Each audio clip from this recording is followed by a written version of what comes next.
लोकांनी प्रश्न विचारले असं मला नंतर समजलं, म्हणून त्या दोन मुद्द्यांची मी थोडक्यात चर्चा करतो. एक प्रश्न असा होता की आता हॅलेचा धूमकेतू पुढल्या वर्षी येणार आहे, तर ह्यापूर्वी एक 10-12 वर्षापूर्वी एक धूमकेतू येऊन गेला होता, तो कुठला होता, अशा प्रकारचा प्रश्न होता. तर 10-12 वर्षापूर्वी जो आला होता, मला नक्की वर्ष आठवत नाही आहे, तो कॉमेट कोहुटेक म्हणून होता. आणि धूमकेतू हे दरवर्षी येत असतात. दरवर्षी एक 4-5 धूमकेतू तरी पृथ्वीजवळ येऊन जातात, परंतु ते सर्व काही आपल्याला दिसण्याजोगे नसतात, म्हणून त्यांना एवढं महत्त्व दिलं जात नाही. हॅलेचा धूमकेतू हा बराच प्रेक्षणीय असेल, म्हणून त्याची सर्व लोक उत्सुकतेने वाट पाहत असतात. त्यानंतर दुसरा प्रश्न होता कृष्णविवरांच्याबद्दल. मी कृष्णविवरांच्याबद्दल असं सांगितलं होतं की ताऱ्याच्या जीवनाचा अंत ज्यावेळी होतो, ज्यावेळी ताऱ्यामध्ये प्रचंड विस्फोट होतो, तेव्हा जे काही उरतं, त्याचा जो एक गाभा उरतो, तो शेवटी कृष्णविवर म्हणून अस्तित्वात असू शकतो. जर त्याचं वजन, त्याचं वस्तुमान सूर्याच्यापेक्षा 3-4 पटीनं जास्त असलं तर तो कृष्णविवराच्या स्वरूपात अस्तित्वात असतो. आणि कृष्णविवर नावात सांगितल्याप्रमाणे त्याचं वैशिष्ट्य आहे की त्याचं स्वतःचं गुरुत्वाकर्षण इतकं जास्त असतं की त्याच्या पृष्ठभागातून काहीही वस्तू बाहेर जाऊ शकत नाही. आता याची थोडक्यात कल्पना द्यायची म्हणजे आपल्या पृथ्वीचं गुरुत्वाकर्षण आहे, आणि आपण एखादा चेंडू जर वर फेकला तर तो थोड्या उंचीवर जाऊन परत खाली येतो. जितक्या वेगाने आपण जास्त वर फेकू तितक्या वेगाने तो जास्त वर जातो आणि पुन्हा खाली येतो. तर प्रश्न असा आहे की आपल्याला अशा तऱ्हेनं एखादी वस्तू भिरकावता येईल का की पृथ्वीपासून जी एकदा ती लांब गेली ती परतच येणार नाही. तर त्या प्रश्नाचं उत्तर आहे की अशा तऱ्हेची शक्यता आहे. आणि आपण जे रॉकेट्सवरनं आता चंद्राकडे जो माणूस पाठवला, त्याकरता जो वेग आपल्याला पाहिजे होता, पृथ्वी सोडून परत पृथ्वीवर पडायची शक्यता नाही, अशी परिस्थिती आणायला जो वेग लागतो तो सुमारे सेकंदाला 11 किलोमीटर इतका असतो. म्हणजे तुम्ही एखादा चेंडू जर ह्या वेगाने वर भिरकावलात तर तो कधी परत येणार नाही, परंतु सेकंदाला 11 किलोमीटर म्हणजे केवढा मोठा वेग आहे याची जरा कल्पना करा. आणि मोठी रॉकेट पॉवर असल्याशिवाय तुम्हाला अशा तऱ्हेनं कुठली वस्तू वर भिरकावता येणार नाही. तर हे सेकंदाला 11 किलोमीटर याची जर तुम्ही प्रकाशाच्या वेगाशी तुलना केली, प्रकाशाचा वेग आहे सेकंदाला 3 लाख किलोमीटर. तर कृष्णविवर त्याचं जे गुरुत्वाकर्षण ते इतकं प्रखर असतं की ह्या वेगाहून जास्त वेगाने जर काही जाऊ शकलं तरच ते कृष्णविवर सोडून जाऊ शकेल. परंतु आईन्स्टाईनच्या सिद्धांताप्रमाणे प्रकाशाची ही जी वेग मर्यादा आहे ती ओलांडून कोणालाही पलीकडे जाता येत नाही, म्हणून कृष्णविवराला सोडून कुठेही दूर कुठली वस्तू भिरकावता येत नाही. आणि अशा तऱ्हेनं कृष्णविवर हे केवळ अदृश्य म्हणूनच विश्वात अस्तित्वात असतं. तर असं या दोन गोष्टींच्याबद्दल मी थोडक्यात खुलासा केला. आता मी माझ्या मूळ मुद्द्याकडे वळतो आणि विश्वाच्या उत्पत्तीबद्दल आज जी काही माहिती आहे आपल्याला आहे ती आपल्या पुढं मांडतो. तर ह्याबद्दल माहिती हा शब्द वापरणं मला अयोग्य वाटतं, कारण माहितीपेक्षा सध्याचं जे अज्ञान आहे ते केवढं आहे हेच आपल्या पुढं मांडावं असं मला वाटतं. कारण हा प्रश्न एक अतिशय गहन प्रश्न आहे आणि ह्या प्रश्नाचा विचार मानवानं अनादिकाळापासून केलेला आहे आणि ह्याच्यावरती अनेक विचारवंतांनी विचार मांडलेत आणि तसंच ह्याच्याबद्दल अनेक धर्मामध्ये अनेक विचार मांडले गेलेत. वैज्ञानिक या क्षेत्रामध्ये शिरले ते अगदी अलीकडच्या काळामध्ये, आणि तो अलीकडचा काळ म्हणजे आईन्स्टाईननं जेव्हा रिलेटिव्हिटीचा सिद्धांत मांडला 1915 साली, जनरल रिलेटिव्हिटीचा सिद्धांत मांडला, त्यावेळी त्यानं त्याचा उपयोग 1917 साली 2 वर्षांनी विश्वाची एक प्रतिकृती गणिताच्या रूपानं करण्याचा प्रयत्न केला. त्याला आईन्स्टाईनचं विश्व म्हणतात. त्याबद्दल मी तुम्हाला थोडक्यात नंतर सांगेन. परंतु कॉस्मॉलॉजी हा विश्वरचनाशास्त्र म्हणून जो खगोलशास्त्राचा भाग आहे त्या विषयाची सुरुवात आईन्स्टाईनच्या या 1917 सालच्या प्रबंधातून झाली असं म्हणायला हरकत नाही. तर प्रथम विश्वाच्या उत्पत्तीबद्दल काही माहिती घेण्यापूर्वी आपण विश्व हे किती मोठं आहे, किती विशाल आहे याची थोडीशी जाणीव करून घेऊ. म्हणजे हा केवढा मोठा प्रश्न आपण सोडवू पाहत आहोत याची आपल्याला थोडी कल्पना येईल. आणि मी ज्ञानाऐवजी अज्ञान असं सुरुवातीला का म्हटलं याचीसुद्धा आपल्याला थोडीशी कल्पना येईल. तर या प्रथम विश्वाचं दर्शन अलीकडचे खगोलशास्त्रज्ञ अनेक मार्गाने घेतात. तर ती जी साधनं आहेत, निरीक्षणाची जी साधनं आहेत ती कशा प्रकारची आहेत हे मी थोडक्यात आपल्याला दाखवतो. तर काही स्लाईड्स सुरुवातीला मी या संदर्भात दाखवू इच्छितो.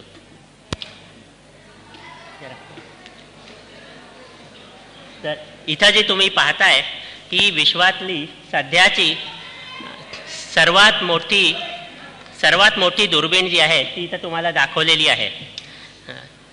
आणि या दुर्बिणीचा जो मुख्य आरसा आहे त्या आरशाचा व्यास 5 मीटर म्हणजे 200 इंच इतका आहे. आणि या आरशाच्या या दुर्बिणीच्या आतमध्ये माणूस जाऊ शकतो. तर तुम्हाला सांगायचं तात्पर्य हे की आपण दुर्बीण म्हणजे काय कल्पना करतो की एक नळी असते आणि ती आपल्या डोळ्याला लावून आपण त्यातनं पाहतो. परंतु माणसाच्या डोळ्याला लावून पाहण्यासारखी दुर्बीण नसून दुर्बिणीच्या डोळ्यामध्ये माणूस शिरू शकतो इतकी ही प्रचंड दुर्बीण आहे. तर ही दुर्बीण दुसऱ्या महायुद्धानंतर बांधण्यात आली, तयार करण्यात आली आणि अमेरिकेमध्ये कॅलिफोर्नियामध्ये ती आहे. त्याच्यानंतरचा स्लाईड. त्यानंतर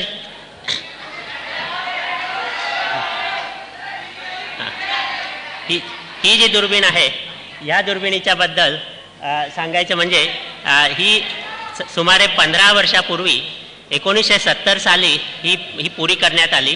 हिचा व्यास 4 मीटर आहे दुर्बिणीचा व्यास. आता 5 मीटरच्या तुलनेनं 4 मीटर तुम्हाला लहान वाटत असेल, परंतु आधुनिक तंत्रज्ञान याच्यामध्ये पुष्कळ वापरलं असल्यामुळं हिची कार्यक्षमता पुष्कळ वाढवण्यात आलेली आहे. आणि अशा तऱ्हेच्या 4 मीटरच्या दुर्बिणी आता जगामध्ये अनेक ठिकाणी बांधल्या आहेत. आता ह्याच्यानंतरची स्लाईड. इथं तुम्हाला 6 दुर्बिणी एका षटकोनाकार आराखड्यामध्ये मांडलेल्या दिसतील. तर या 6 दुर्बिणी एकत्र मिळून विश्वाचे दर्शन घेतात. आणि त्यामुळं या छोटे छोटे आरसे असले तरी त्या आरशांचा एकत्र प्रयोग केल्यामुळं पुष्कळ मोठी दुर्बीण वापरल्याचा फायदा आपल्याला मिळतो. तर ह्या ज्या दुर्बिणी मी तुम्हाला दाखवल्या त्या सुमारे 4 ते 5 मीटर व्यासाच्या आहेत असं म्हणायला हरकत नाही. तर आता तंत्रज्ञान इतकं पुढं गेलं आहे की ह्या पुढच्या दुर्बिणी 8 ते 16 मीटर व्यासाच्या बांधण्यात येणार आहेत. आणि या दुर्बिणी आणखीन एक 10-15 वर्षात अस्तित्वात येतील. आता यानंतरचा स्लाईड बघा. आपण दुर्बीण पाहताना केवळ दृश्य प्रकाश वापरतो असं नाही. म्हणजे आपल्या डोळ्याला जो प्रकाश दिसतो तेवढाच एक प्रकाश विश्वामध्ये आहे अशी परिस्थिती नसून विश्वात अनेक प्रकारचे प्रकाशाची रूपं आहेत. त्याचं एक उदाहरण म्हणजे रेडिओ लहरी. रेडिओ लहरी ज्या आहेत त्या आपल्याला डोळ्यांना दिसत नाही, परंतु ज्याप्रमाणे तुम्ही रेडिओ प्रोग्रॅम ऐकता आणि त्यातून तुम्हाला माहिती मिळते त्याचप्रमाणे रेडिओ लहरी विश्वातून येतात. त्यांच्या ग्रहण करायला ही एक दुर्बीण बांधलेली आहे. आता ही दुर्बीण भारतानं बांधलेली असून उटकमंड म्हणून उटीमध्ये दक्षिण भारतामध्ये ही बांधलेली आहे. आणि याचा अंदाज घ्यायचा म्हणजे याची सबंध लांबी अर्धा किलोमीटर एवढी आहे. म्हणजे यावरून तुम्हाला किती प्रचंड आहे याची कल्पना येईल. तर अशा तऱ्हेची प्रचंड दुर्बीण बांधणं रेडिओ लहरींच्याकरता आवश्यक असतं, कारण लहान दुर्बिणीनं तेवढी माहिती रेडिओ लहरींच्याद्वारे मिळत नाही. आता याच्यानंतरची स्लाईड बघा. आता ही स्लाईड जी आहे इथं जरा आणखीन फोकस करता आली तर बघ. आणि याच्यामध्ये तुम्हाला ज्या दुर्बिणी दिसत आहेत त्या एका इंग्रजी अक्षर वाय जसं असतं त्याच्या 3 बाजू असतात. तर प्रत्येक बाजू 20 किलोमीटर लांब आहे अशी कल्पना करा. तर अशा 20 किलोमीटर लांब बाजूंच्या वरती ह्या दुर्बिणी आगगाडीच्या रुळासारख्या रूळ घातलेल्या आहेत, त्या रुळावरनं मागं पुढं करत असतात. आणि अशा दुर्बिणी आता 1979 पासून अमेरिकेत न्यू मेक्सिकोमध्ये काम करत आहेत आणि यांचं सर्व नियंत्रण एका कम्प्युटरद्वारे केलं जातं. आता याच्यानंतरचा स्लाईड. आता हा स्लाईड जो आहे हा स्पेस ॲस्ट्रॉनॉमीचं एक उदाहरण म्हणून मी दिलेलं आहे. क्ष किरणं आपल्याला माहीत आहेत, आपण डॉक्टरकडे जाऊन आपला एक्सरे काढून घेतो.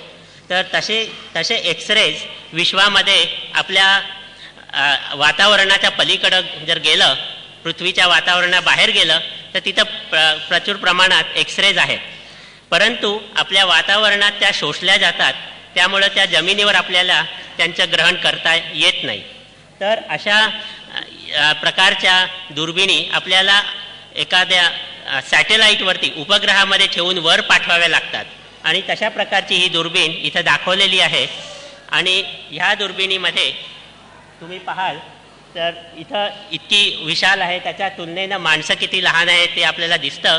तर एवढी प्रचंड दुर्बीण आईन्स्टाईन उपग्रह म्हणून एक सोडण्यात आला 1979 आईन्स्टाईनच्या जन्मशताब्दीच्या वेळी तो सोडण्यात आला. त्यावेळी त्यातनं ही दुर्बीण घालण्यात आली आणि क्षकिरणांची एक प्रचंड दुर्बीण म्हणून ती 2 वर्ष काम करत होती. त्यानंतरच्या स्लाईड.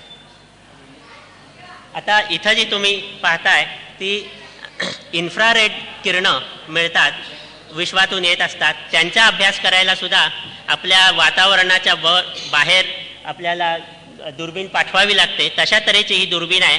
याला इन्फ्रारेड ॲस्ट्रॉनॉमी सॅटेलाईट IRAS म्हणतात. आणि ही दुर्बीण 2 वर्षापूर्वी अंतराळात सोडण्यात आली आणि 10 महिने ती तिथं काम करत होती आणि तिनं अत्यंत महत्त्वाची माहिती आपल्याकडं पाठवली. त्याची चर्चा मी उद्याच्या भाषणामध्ये करणार आहे. त्यानंतरच्या स्लाईड बघा.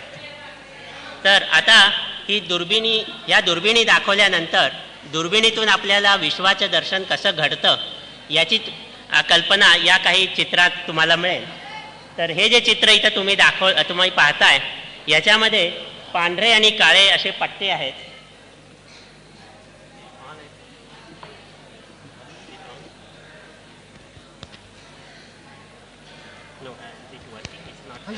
सर्व श्रोत्यांना नम्र विनंती आहे, कृपया शांत बसा.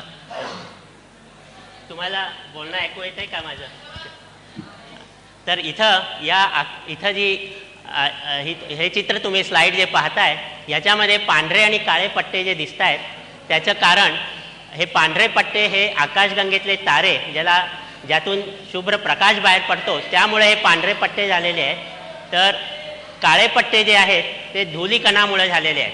तर धूलिकण असल्यामुळं जसं आपण म्हणतो की आपल्या शहरामध्ये पोल्युशन वाढत चाललं आहे, त्यामुळं अनेक प्रकारच्या समस्या निर्माण होतात, तसंच इथं आकाशगंगेमध्ये प्रचंड प्रमाणावर पोल्युशन आहे आणि हे धूलिकण जे आहेत हे ताऱ्यांचा प्रकाश आपल्यापर्यंत पोचू देत नाही. त्याचं हे उदाहरण आहे. त्याच्यानंतरचं स्लाईड दाखवा. आता इथं जे चित्र तुम्ही पाहताय हे आपल्या आकाशगंगेचं चित्र, ती आपण बाहेरून पाहिली तर कशी दिसेल या कल्पनेनं काढलेलं आहे. आणि या आकाशगंगेची जी रचना आहे ती एका स्प्रिंगसारखी आहे. आपण घड्याळाची स्प्रिंग जशी पाहतो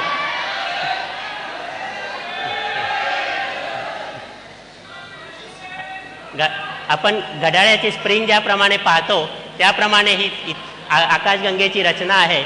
आणि त्याच्या कोपऱ्यामध्ये डावीकडे तुम्हाला जो एक लहानसा भाग दिसतो तिथं आपली सूर्यमाला आहे. आता यावरून तुम्हाला कल्पना येईल की आपली आकाशगंगा किती मोठी आहे की ह्या ठिकाणी हा केंद्र भाग आहे. केंद्र भागापासून आपली सूर्यमाला जिथं आहे तिथपर्यंत प्रकाशाला जायला 30,000 वर्ष लागतात. यावरून हे अंतर किती असेल याची कल्पना करा. आपण म्हणतो की सूर्य आपल्यापेक्षा बराच लांब आहे, परंतु सूर्याचा प्रकाश आपल्यापर्यंत पोचायला केवळ 8 मिनिटं पुरेशी होतात. तर या 8 मिनिटाच्या तुलनेनं हे जे अंतर आहे हे 30,000 वर्ष इतका कालखंड त्याला लागेल. आणि आकाशगंगेच्या एका टोकापासून दुसऱ्या पलीकडे द्यायला प्रकाशाला 1,00,000 वर्ष लागतील, एवढा आकाशगंगेचा व्याप आहे. त्याच्यानंतरच्या स्लाईड.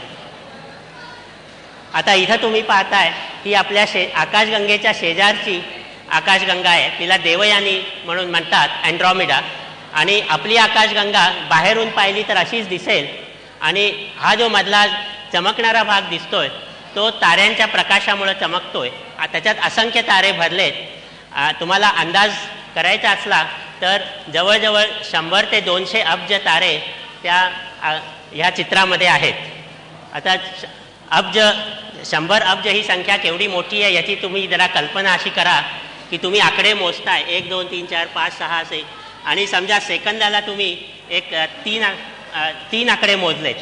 अशी कल्पना करा, 1 2 3 असे एका सेकंदाला 3 आकडे तुम्ही मोजलेत. तर वर्षामध्ये 3 कोटी सेकंद आहेत.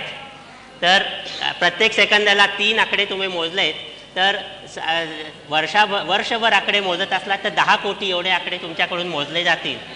आणि त्या 10 वर्ष थांबला तर 1 अब्ज आकडे तुम्ही मोजू शकाल. आणि हे जे 100 अब्ज मोजायला तुम्हाला 1000 वर्ष सतत मोजत राहावं लागेल अखंड. तर त्यामुळं ही ताऱ्यांची संख्या किती जास्त आहे याची तुम्ही थोडीशी कल्पना मनात करा. याच्यानंतरचं स्लाईड. ही आपल्या आकाशगंगेपासून जरा लांब असलेली आकाशगंगा आहे आणि स्कल्प्टर ग्रुप म्हणतात त्याच्यामध्ये ती आकाशगंगा आहे. तर याच्यानंतरची स्लाईड बघा. या सर्व आकाशगंगा आपल्या आकाशगंगेसारख्याच प्रचंड आहेत. आता इथं तुम्ही आणखीन एक आकाशगंगेचं चित्र पाहता. हे चित्र कम्प्युटरनं तयार केलेलं आहे. अलीकडं फोटोग्राफिक कॅमेरानी फोटो घेण्याची जी पद्धत आहे त्यापेक्षा अधिक कार्यक्षम पद्धत म्हणजे इलेक्ट्रॉनिक्सचा फायदा घेऊन अतिशय मंद प्रकाशाच्या ज्या आकाशातल्या तारका आहेत त्यांचे फोटोसुद्धा उत्तम तऱ्हेनं घेता येतात. त्याचं हे एक उदाहरण आहे. त्याच्यानंतरचं स्लाईड. हा जरा वाकडा आला याच्या. असं वळवून झालं. हो ठीक आहे, बरोबर. तर ह्या स्लाईडमध्ये आपल्या आकाशगंगेच्या शेजारचा भाग दाखवलेला आहे. ही इथं आपली आकाशगंगा आहे आणि याच्या आसपास आणखीन आकाशगंगा पसरलेल्या आहेत. आणि हे अंतर किती लांब असेल याची जर तुम्हाला कल्पना हवी असेल तर इथं जायला प्रकाशाला साधारण 100,00,000 वर्ष लागतील. 1 कोटी वर्ष लागतील एवढा हा अंतर आहे. तसंच तिकडे एक दुसरी आकाशगंगा आहे, त्याच्या आसपास सुद्धा आकाशगंगा आहेत. अशा तऱ्हेनं हे विश्व पसरलेलं आहे. आता याहूनही मोठ्या प्रमाणावरचं चित्र तुम्हाला दाखवतो. Next slide. आता इथं तुम्ही पाहता हे जे चित्र आहे याच्यामध्ये हे जे बिंदू आहेत किंवा हे पुंजके दिसत आहेत हे तारे नसून त्या आकाशगंगा आहेत. आणि या प्रत्येक आकाशगंगेमध्ये तुम्ही कल्पना करा की 100 अब्ज तारे भरलेले आहेत. आणि या चित्राचा व्याप इतका आहे की सुमारे मी आत्तापर्यंत जी 1 कोटी ची जी भाषा बोलत होतो त्याला तुम्ही एक 100 ते 1000 नि गुणलत तर जेवढी मोठी संख्या आहे तेवढा प्रकाशाला इथून तिथं जायला वेळ लागेल अशी ही अंतरं आहेत. आता याच्यानंतरचा स्लाईड बघूया. तर उलटा आलाय म्हणते. तर ह्या आकाशगंगांचे वेध घेताना एक महत्त्वाची माहिती आपल्याला मिळते. आणि हा शोध 1929 साली हबल नावाच्या शास्त्रज्ञाने लावला. आणि तो शोध असा होता की ह्या सर्व आकाशगंगा एकमेकांच्या पासून दूर पळत आहेत. म्हणजे कुठल्याही 2 आकाशगंगेमधलं अंतर जर पाहिलं तर ते सतत वाढत चाललेलं आहे हे दिसून आलं. तर आता त्याचं उदाहरण तुम्हाला कल्पनेनं द्यायचं असलं तर अशी एक कल्पना करा की एक फुगा आहे. तो फुगा आपण फुगवतोय. तो फुगवून इथं मोठा केला आणि त्याच्यावरती हे इथं मी 3 डॉट्स टाकले, 3 बिंदू टाकलेत फुग्याच्या पृष्ठभागावर. तर जसा जसा आपण फुगा फुगवत जाऊ तसं तसं ते जे बिंदू आहेत ते एकमेकापासून लांब जातील. तर इथं हे जे 3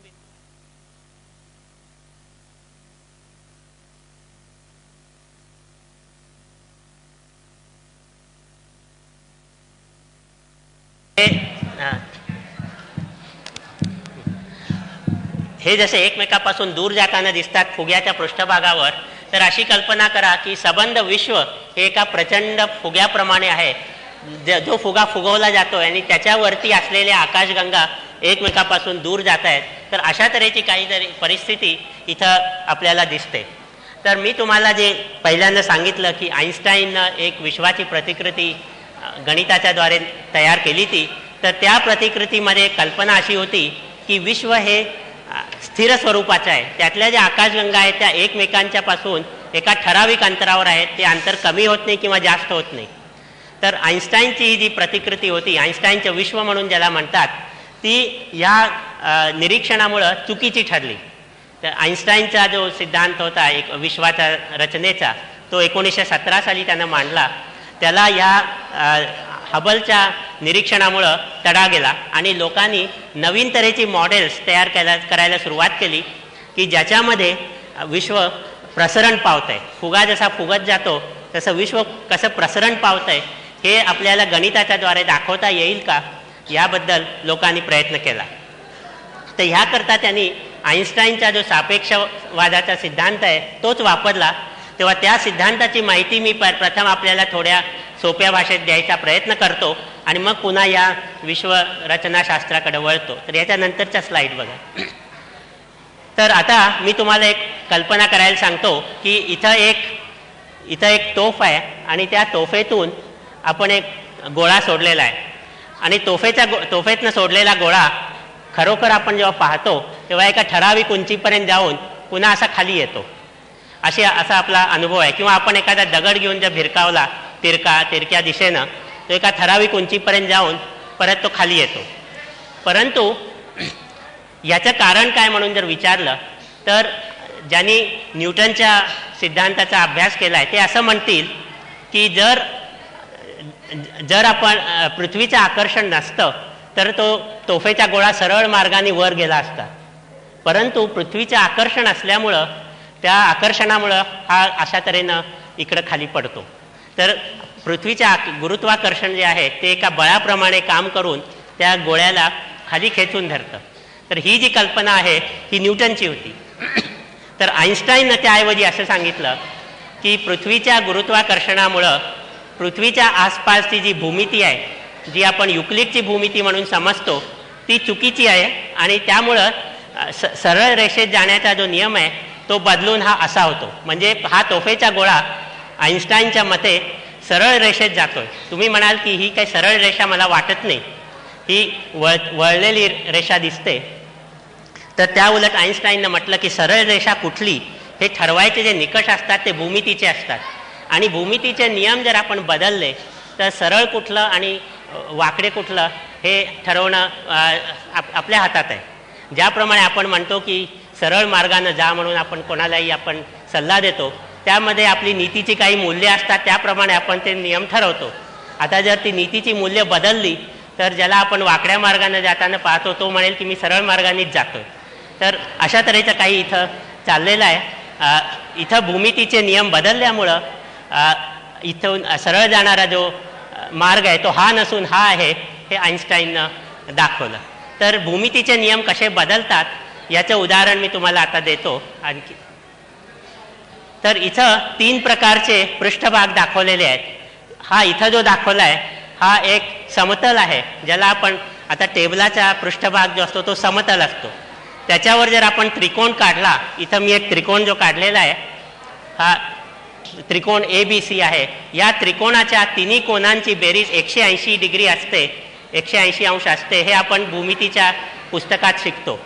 परंतु त्याऐवजी जर भूमितीचे नियम बदलले आणि आपण एका वाकड्या पृष्ठभागावर त्रिकोण काढला तर त्याची तिन्ही कोनांची बेरीज 180हून जास्त भरते किंवा कमी सुद्धा होऊ शकते. त्याची ही उदाहरणं आहेत.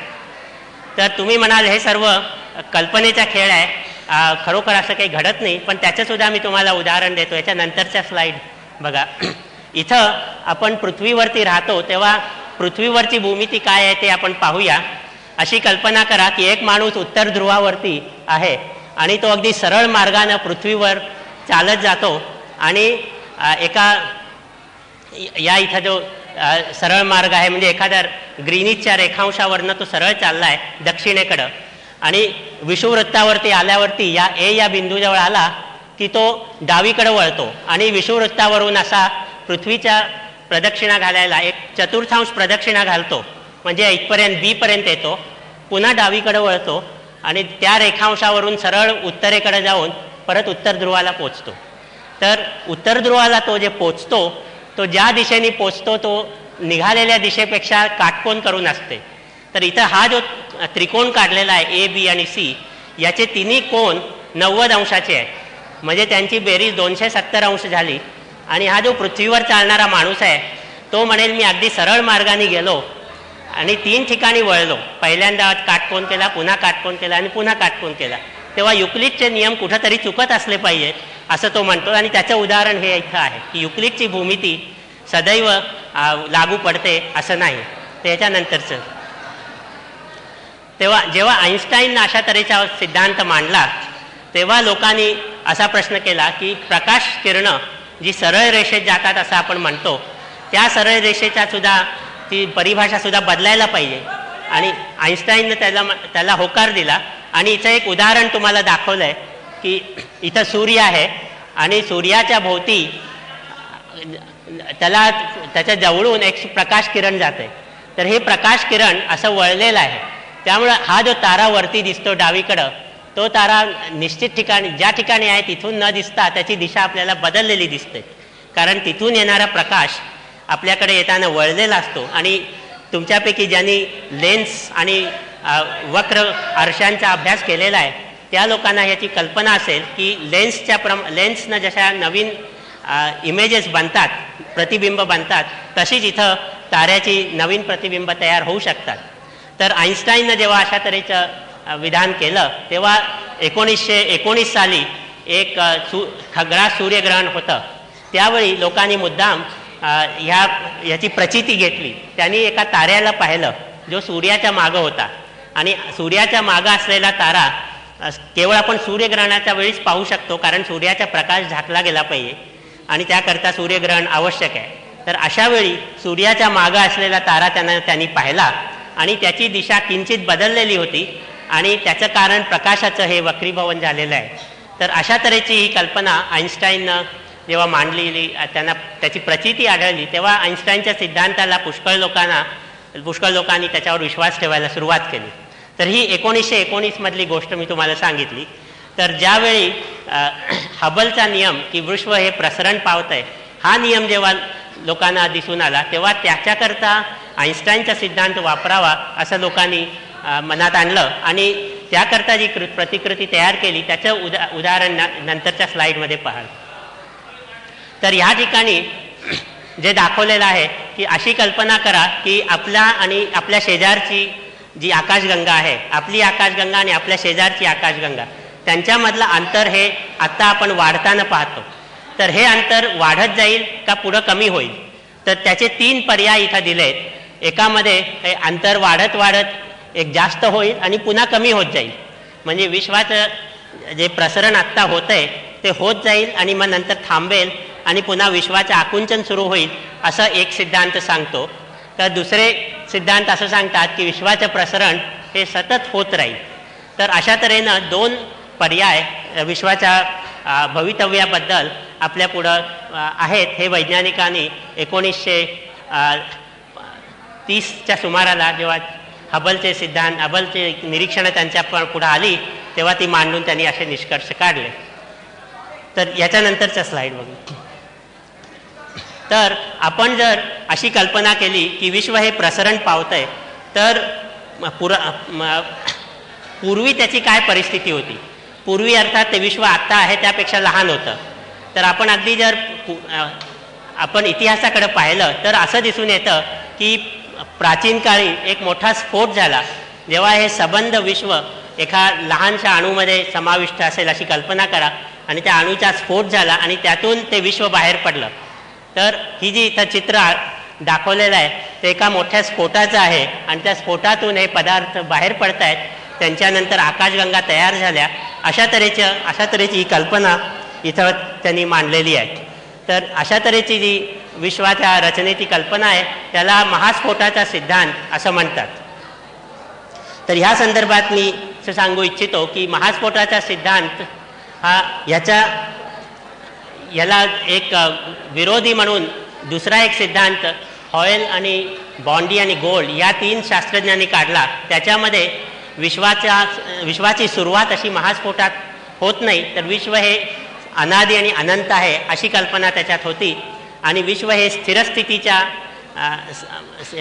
स्थिरस्थितीमध्ये असतं, सतत त्याचं प्रसरण चालू आहे, पूर्वीसुद्धा होता आणि होत राहील अशा तऱ्हेची कल्पना हॉयल आणि बॉन्डी आणि गोल्ड यांनी मांडली होती. तर मी जेव्हा हॉयलबरोबर काम करत होतो तेव्हा ह्या स्थिरस्थितीच्या सिद्धांतावरती आम्ही दोघांनी बरंच काम केलं होतं आणि महास्फोटाच्या एक प्रतिस्पर्धी सिद्धांत म्हणून तो मांडलेला होता. ह्याच्यानंतरची स्लाईड. आता इथं जर तुम्ही पाहिलं तर महास्फोटाच्या सिद्धांतामध्ये एक दोष काय आहे तो तुम्हाला दिसून येईल. तो म्हणजे असा की ह्या स्लाईडमध्ये दाखवलं आहे की विश्वाचं वय किती आहे. म्हणजे अशी कल्पना करा की विश्वाची उत्पत्ती एका महास्फोटात झाली, तेव्हापासून घड्याळाला सुरुवात झाली आणि घड्याळ टाईम मोजतंय आणि आत्तापर्यंत किती वेळ गेला महास्फोट होऊन. तर ह्याचं उत्तर इथं देण्यात आलेलं आहे की तुम्ही कुठलं मॉडेल निवडता त्याप्रमाणे त्याचं वय ह्या ग्राफवरती दाखवता येईल आणि ह्याच्यातून असं उत्तर मिळतं की विश्वाचं वय जास्तीत जास्त 10 ते 15 अब्ज वर्ष इतकं असू शकेल. तर 10 ते 15 अब्ज हे वय आपल्याला पुष्कळ वाटतं. मानवी जीवनाच्या कालखंडाच्या पेक्षा 10 ते 15 अब्ज हे पुष्कळ जास्त आहेत. परंतु काही आकाशातल्या गोष्टींचं वय आपण जर पाहिलं तर त्या तुलनेनं 10 ते 15 अब्ज हे वयोमान तितकं जास्त नाही. आता ह्याचे उदाहरण देतो की आपल्या पृथ्वीचं वय जे आहे हे 4.6 4.6 म्हणजे सुमारे 4.5 अब्ज वर्ष इतकं आहे.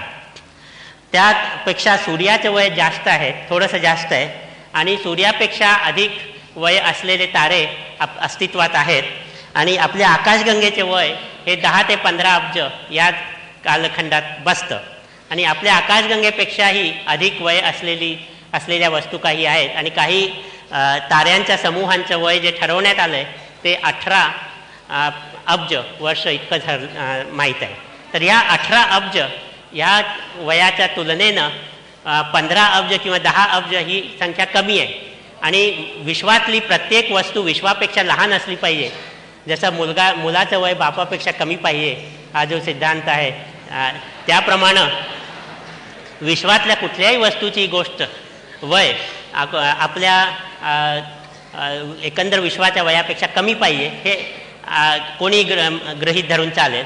परंतु इथं त्याला काहीतरी त्या नियमाला तडा गेलेला दिसून येतो.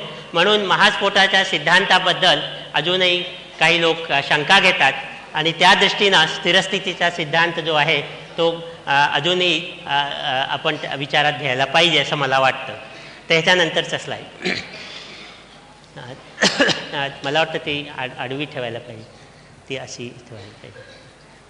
तर महास्फोटाच्या सिद्धांताला दुजोरा देणारं एक निरीक्षण 1965 मध्ये मिळालं आणि ते निरीक्षण असं आहे ते ह्या इथं ग्राफमध्ये दाखवलेलं आहे. तर ते निरीक्षण अशा प्रकारचं आहे की दोन अमेरिकन शास्त्रज्ञ पेंझियास आणि विल्सन हे रेडिओ अँटेना वापरून आकाशगंगेचा वेध घेत होते आणि त्यांना अचानक अशी माहिती मिळाली की आकाशगंगेच्याच सर्व भागातून किंवा ज्या दिशेला ते पाहतील तिथून एका ठराविक प्रमाणात मायक्रोवेव्समध्ये प्रारण येतं आहे, रेडिएशन येतं आहे. हे रेडिएशन सर्व बाजूने येतं आहे आणि संबंध विश्व ह्या प्रारणामध्ये न्हायलेलं आहे अशा तऱ्हेचं काहीतरी चित्र त्यांच्या निरीक्षणातून आलं. तर जेव्हा अशा प्रकारचं अनपेक्षित निरीक्षण कोणाला दिसतं तेव्हा खरा निरीक्षक जो असतो तो आपली जी उपकरणं आहेत त्यांच्यामध्ये काही चूक नाही ना ह्याची प्रथम खात्री करून घेतो. तेव्हा ह्या निरीक्षकांनी आपली उपकरणं पुष्कळ तपासून पाहिली. त्यांना अशी शंका आली की त्यांचा जो अँटेना होता त्याच्यावरती कबुतरं बसून घाण करायची, तर त्या घाणीमुळं त्यांना हे ऑब्झर्वेशन्स मिळत आहेत की काय, म्हणून त्यांनी तो संबंध स्वच्छ करून परत निरीक्षण घेऊन पाहिलं. परंतु त्यांना जे निरीक्षण पहिल्यांदा मिळालं तर ते तसंच येत राहिलं आणि त्यांना त्याचा अर्थ लागत नव्हता.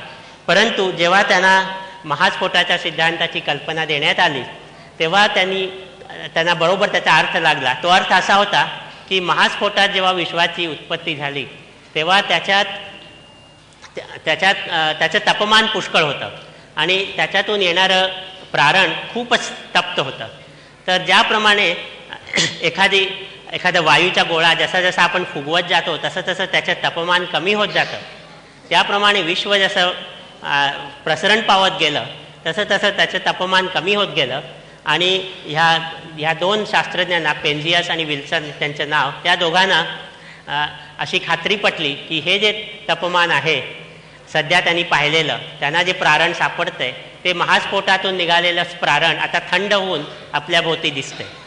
तर अशा तऱ्हेचं ते प्रारणाचं हा स्पेक्ट्रम इथं काढलेला आहे आणि त्या स्पेक्ट्रमवरून शास्त्रज्ञांना असं वाटतं की महास्फोटामध्ये विश्वाची उत्पत्ती झाली असावी आणि त्यामुळे महास्फोटाच्या कल्पनेला पुष्कळ दुजोरा मिळालेला आहे. त्याच्यानंतरच्या स्लाइड.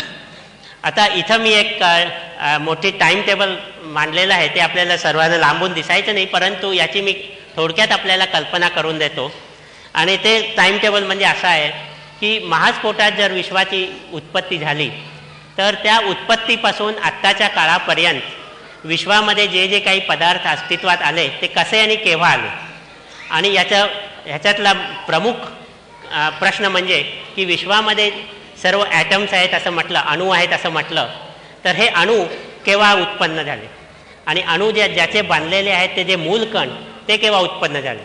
तर ह्याचा अभ्यास करताना आजकालच्या शास्त्रज्ञांची अशी धारणा आहे की ज्याला आपण सर्व प्रक्रियांचं एकीकरण म्हणतो, ग्रँड युनिफाईड थिअरी म्हणून एक अलीकडं खूप प्रचलित झालेली कल्पना आहे. ती कल्पना अशी की निरनिराळ्या प्रक्रिया ज्या विश्वामध्ये आहेत त्यातले एक गुरुत्वाकर्षणाची प्रक्रिया आहे, एक विद्युत चुंबकीय शास्त्राची कल्पना आहे, त्याशिवाय न्यूक्लियसमध्ये ॲटमच्या अणूच्या केंद्रस्थानी ज्या प्रक्रिया घडत असतात त्या प्रक्रिया ह्या सर्व प्रक्रिया एकत्र आणून एक मोठी एक संयुक्त प्रक्रिया त्या सर्वांच्या मागं असावी असा अशी लोकांची धारणा आहे. आणि त्या प्रक्रियेतून नवीन नवीन पदार्थ जन्माला आले असा सिद्धांत आहे. तर ही प्रक्रिया केव्हा आपलं काम बजावत होती असं जर विचारलं तर ह्या टाईम टेबलमध्ये इथं दाखवलं आहे ते कदाचित तुम्हाला दिसलं की GUT म्हणून अक्षरं आहेत, तर त्याचा अर्थ ग्रँड युनिफाईड थिअरी. तर ही थिअरी विश्वाची उत्पत्ती झाल्यानंतर एका अल्प काळामध्येच काम करत होती आणि तो अल्प काळ म्हणजे किती अल्प आहे याची कल्पना तुम्हाला द्यायची असली तर आधी तुम्हाला मी एक मोठी संख्या सांगतो. एकावरती 37 शून्य घाला, आता त्याला तुम्ही 10 अब्ज अब्ज अब्ज अब्ज असं म्हणू शकाल. तर ह्या मोठ्या संख्येनं एका सेकंदाला भाग द्या, मग जो एक अल्प काळ येतो त्या अल्प काळात ही ग्रँड युनिफाईड थिअरी काम करत होती असं आजच्या शास्त्रज्ञांचं म्हणणं आहे. तर त्यावेळी मूलकण अस्तित्वात आले आणि विश्वाची एकंदर परिस्थिती जी आज आपण पाहतो तिचं मूळ स्वरूप त्या महत्त्वाच्या क्षणी, तो क्षण किती लहान होता ते आपण आत्ता पाहिलं, त्या महत्त्वाच्या क्षणी ठरवली गेली अशी कल्पना आजकालच्या शास्त्रज्ञांच्यामध्ये आहे. परंतु आपल्याला ह्याच्याही पलीकडे जाता येईल आणि याची कल्पना म्हणजे इथं याच्या अगदी वरती जो दिलेला आहे तिथं मी क्वांटम कॉस्मॉलॉजी असं म्हटलेलं आहे. तर क्वांटम कॉस्मॉलॉजी म्हणजे आपण जेव्हा अणूचा अभ्यास करतो तेव्हा क्वांटम थिअरी वापरतो. म्हणजे न्यूटनचे जे सिद्धांत आहेत, गतीचे सिद्धांत, ते लागू न होता क्वांटम मेकॅनिक्स म्हणजे पुंजवादाची नवीन गणित त्याला लावावं लागतं. तर हे गणित केव्हा लागू पडतं, जेव्हा जी वस्तू ज्या वस्तूची आपण अभ्यास करणार आहोत ती वस्तू जर अतिशय लहान असेल तर त्याला पुंजवादाचं गणित लागू पडतं. तर जेव्हा विश्वाची सुरुवात एका अत्यल्प अति लहान भागात सुरुवात झाली अशी जर कल्पना असली तर सुरुवातीला त्याला क्वांटम थिअरीचे नियम लावले पाहिजेत असं लोकांचं मत आहे. आणि त्यामुळं हा जो कालखंड ठरवला जातो तो म्हणजे एका सेकंदाचा कितवा भाग, तर एकावरती 43 शून्य घातली. तर मी आत्ता जो तुम्हाला याच्यापूर्वी जो एक क्षण सांगितला होता त्याच्या एक 10 लक्षांश असा भाग. तर विश्व तेवढं वयाने कमी असताना त्याला आपल्या क्वांटम थिअरीचे नियम लागू पडत होते आणि त्यामुळं त्यातून काय आपल्याला नवीन कळतं हे जाणून घेण्याची शास्त्रज्ञांना पुष्कळ उत्सुकता आहे. तर इथं मी आता सध्या माझ्या ह्या विषयात जे काम चालू आहे त्याची थोडक्यात आपल्याला कल्पना करून देतो. तर आपण जर न्यूटनच्या सिद्धांताप्रमाणे किंवा आईन्स्टाईनच्या सिद्धांताप्रमाणे विश्वाची उत्पत्ती कशी झाली म्हणून विचारलं तर ती या इथं बिंदूमधून सुरुवात झाली. एका बिंदूतनं सर्व विश्व आलं असं त्यातून निष्कर्ष निघतो आणि त्यालाच महास्फोट म्हणतात हे मी आपल्याला सांगितलं. परंतु इथं जर जो तुम्हाला भाग दाखवलेला आहे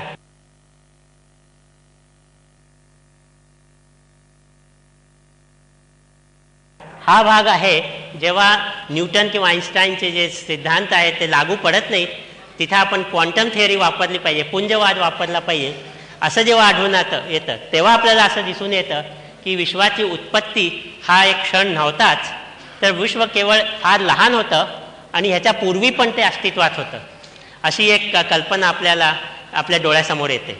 त्यामुळं क्वांटम कॉस्मॉलॉजी हा जो एक नवीन विषय अलीकडं बराच चर्चेला जातो त्याच्यावरून आपल्याला असं दिसून येतं की स्फोटामध्ये विश्वाची उत्पत्ती झाली ही कल्पनाच मुळी चुकीची असू शकेल आणि विश्व हे खरोखर अनादी आणि अनंत आहे.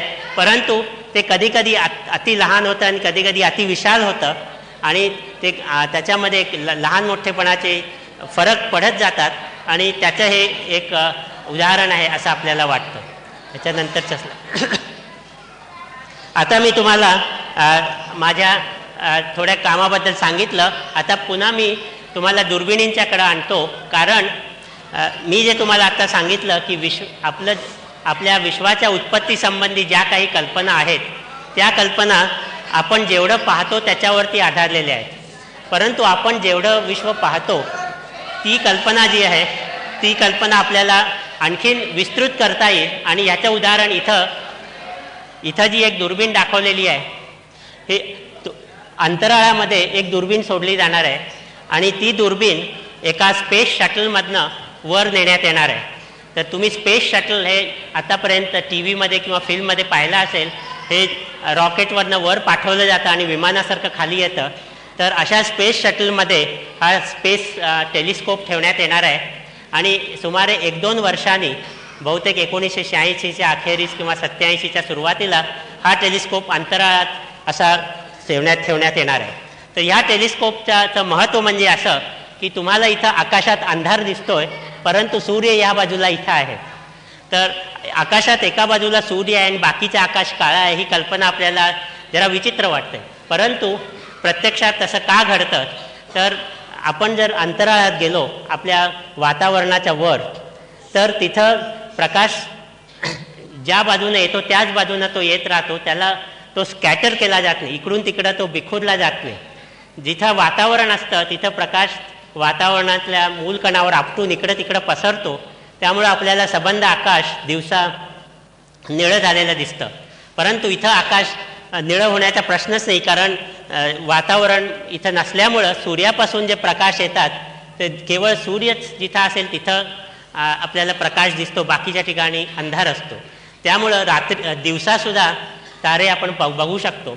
रात्रीची वाट पाहायची आवश्यकता नाही असा हा या दुर्बिणीचा एक मोठा फायदा आहे. दुसरा फायदा म्हणजे आपण जेव्हा ताऱ्यांच्याकडं जमिनीवरच्या दुर्बिणीतून बघतो तेव्हा ताऱ्यांची प्रतिमा किंचित हलताना दिसते कारण आपलं जे वातावरण आहे ते किंचित हलत असतं आणि त्यातून येणारा प्रकाश तो सुद्धा त्याची किरणंसुद्धा किंचित हलतात आणि त्यामुळे ताऱ्यांची प्रतिमा निश्चित एके ठिकाणी आपल्याला अशी पाहता येत नाही. त्याच्यात थोडीशी चूक असू शकते. ती चूक अंतराळाच्या वर जाऊन दुर्बीण ठेवल्याने आपल्याला दिसत नाही. त्याचप्रमाणे प्रकाशाचं शोषण हे ॲटमॉस्फिअरमध्ये होतं ते शोषण पण टाळलं जाईल. त्यामुळं आपल्याला आत्ता जे विश्व इथून जमिनीवरच्या टेलिस्कोपमधून दिसतं त्यापेक्षा पुष्कळच स्पष्ट आणि अचूक असं विश्वाचं दर्शन ह्या स्पेस टेलिस्कोपमधनं वरती गेल्यावरती आकाशात गेल्यावरती दिसेल. तर ह्याच्या शेवटच्या स्लाईडमध्ये तुम्हाला तो फरक कसा आहे ते दिसून येईल. इथं त्यांनी असं दाखवलं आहे, डावीकडे एक गोल असं काहीतरी आहे, तर त्याच्यात स्पष्ट पुंजके आपल्याला अंतराळ दुर्बिणीतून दिसतात. तर हे सर्व सांगण्याचं तात्पर्य असं की अंतराळ दुर्बीण जेव्हा आपण आकाशात सोडू, आता दिवे लावायला हरकत नाही, तर अंतराळ दुर्बीण जेव्हा आपण आकाशात सोडू तेव्हा विश्वाचं जे दर्शन होईल ते आपल्याला आत्ता जे दर्शन होत आहे त्याच्यापेक्षा निदान 10 पटीनं जास्त, म्हणजे मोठं किंवा लांबपर्यंत आपण पाहू शकू अशी परिस्थिती येणार आहे. तेव्हा अशा वेळी आपल्याला विश्वाची जी माहिती मिळेल ती सध्याच्या विश्वाच्या सिद्धांताला संगत आहे की सुसंगत आहे की नाही हे आपल्याला पडताळून पाहता येईल. आता प्रश्न असा येतो की अंतराळात दुर्बीण सोडली तर त्या दुर्बिणीतून निरीक्षण करणारे त्यांना पण अंतराळात जावं लागेल का? तर प्रश्न आहे, त्याचं उत्तर असं आहे की सुदैवानं नाही. त्या दुर्बिणीचं संपूर्ण नियंत्रण पृथ्वीवरून केलं जाणार आहे. इलेक्ट्रॉनिक्सची जी प्रगती झालेली आहे ती इतकी मोठी झालेली आहे की दुर्बीण कुठल्या दिशेनं वळवायची अंतराळातली ते जमिनीवरून ठरवता येईल आणि त्यातून जे काही चित्र दिसेल ते टेलिव्हिजनच्या सहाय्यानं आपल्याला TV स्क्रीनवरती आणून त्याचे हवे तसे फोटो घेता येतील.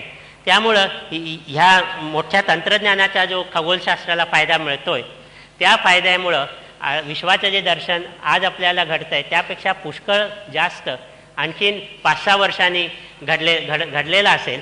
आणि आपले जे पूर्वज म्हणण्यापेक्षा निदान एक पिढी पूर्वीचे जे खगोलशास्त्रज्ञ होते त्यांना आजच्या दुर्बिणी बघून जेवढं आश्चर्य वाटत असेल तेवढंच त्याहूनही जास्त आश्चर्य आता आपल्याला हे अंतराळ दुर्बिणी जेव्हा आकाशात सोडण्यात येतील तेव्हा त्यातून जे आपल्याला विश्वाचं दर्शन घडेल ते पाहून वाटेल. म्हणून असं म्हणणं चुकीचं आहे की आत्तापर्यंत आपल्याला विश्वाची जी कल्पना या दुर्बिणींच्या वेधातून आलेली आहे ती संपूर्ण आहे. ती फक्त सुरुवात आहे आणि त्याच्यावरती ही पहिली एक पायरी आहे असं समजायचं. आणि हा एक जिना आहे जो कधी संपत नाही. त्याची आपण दुसरी पायरी आता चढून जाऊ तेव्हा अंतराळ दुर्बीण आपल्या पुढे येईल. तेव्हा मला आजचं भाषण संपवताना केवळ एवढंच सांगायचे, एक गोष्ट तुम्हाला मी हकीकत सांगतो की मी ह्याच चित्रात आज जे स्लाईड्स दाखवले त्यातला अगदी पहिला स्लाईड जेव्हा दाखवला त्याच्यामध्ये 200 इंचाची दुर्बीण तुम्हाला दाखवली. ती दुर्बीण जेव्हा तयार होत होती तेव्हा अर्थातच लोकांच्या मध्ये पुष्कळ कुतूहल होतं की आता या दुर्बिणीतून आपल्याला काय दिसणार आहे. आणि अशावेळी हबल आणि एडिंग्टन या 2 शास्त्रज्ञांनी प्रेस कॉन्फरन्स घेतली होती. आणि त्या प्रेस कॉन्फरन्समध्ये त्यांना एडिंग्टन म्हणून जो शास्त्रज्ञ त्याचं नाव मी गेल्या लेक्चरमध्ये घेतलेलं होतं आणि हबलचं नाव आजच्या भाषणात घेतलं. तर एडिंग्टनला लोकांनी विचारलं की अशा या दुर्बिणीतून तुम्हाला विश्वाचं कुठलं रूप पाहायला मिळेल. तर एडिंग्टननं असं उत्तर दिलं की आपल्याला या दुर्बिणीतून काय दिसणार आहे ह्याची जर मला आत्ता कल्पना असती तर ही दुर्बीण बांधायला मी धजलोच नसतो, त्याची जरूरच नाही. तेव्हा ही जी नवीन दुर्बीण आता अंतराळ दुर्बीण जी आता सोडण्यात येणार आहे त्यातून विश्वाचं आपल्याला काय दर्शन मिळेल ह्याची पूर्वकल्पना कोणालाच नाही आहे, किती अनुभवी शास्त्रज्ञ असला तरीसुद्धा नाही. आणि त्यामुळे नवीन काहीतरी आपल्याला दिसणार आहे ह्या उत्सुकतेनं सर्व लोक ह्या महत्त्वाच्या घटनेची वाट बघत आहेत. तर एवढं सांगून मी माझं आजचं भाषण संपवतो. धन्यवाद.